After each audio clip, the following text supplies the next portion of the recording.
C'est comme si la Casbah de cette ville pieuse s'était repliée sur son cœur cloisonné. Le tombeau des patriarches pour les Juifs, le sanctuaire d'Ibrahim pour les musulmans, lieu saint qui, selon la croyance partagée, abrite les sépultures d'Abraham, d'Isaac et de Jacob. Depuis 20 ans, les Israéliens pratiquants demandent que les handicapés puissent parvenir aux salles de prière qui ne sont accessibles que par une volée de marche. La mise en œuvre de ce projet a débuté il y a 10 jours. Grâce à ces travaux d'accessibilité, les handicapés emprunteront une rampe et un ascenseur pour enfin pouvoir prier au tombeau des patriarches. Mensonge. Question accès, on n'a pas le droit de se servir de ce passage. Qui sait si à l'avenir, on nous permettra celui-ci? Les musulmans accèdent au lieu saint par ici, les juifs par là. Filmer ici est interdit. Les gardes-frontières israéliens surveillent le chantier. Ce vendredi, à l'appel de l'autorité palestinienne et du Waqf qui supervise les lieux saints musulmans, les Palestiniens prient sur le parvis et sont dispersés par les forces de l'ordre israéliennes.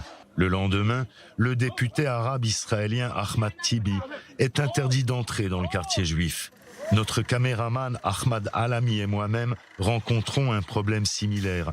Les journalistes juifs chez les juifs, les journalistes musulmans chez les musulmans.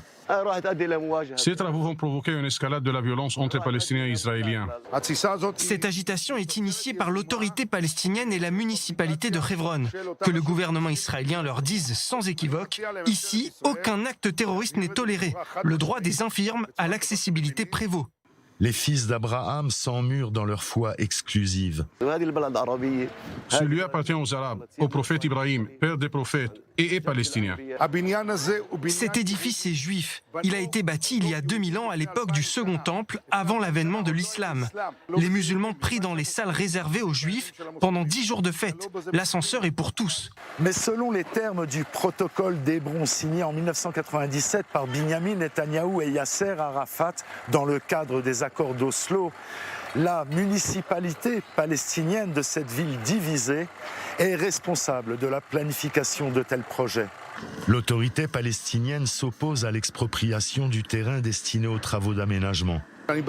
Je suis sûr que le gouvernement et les autorités compétentes agissent selon la loi.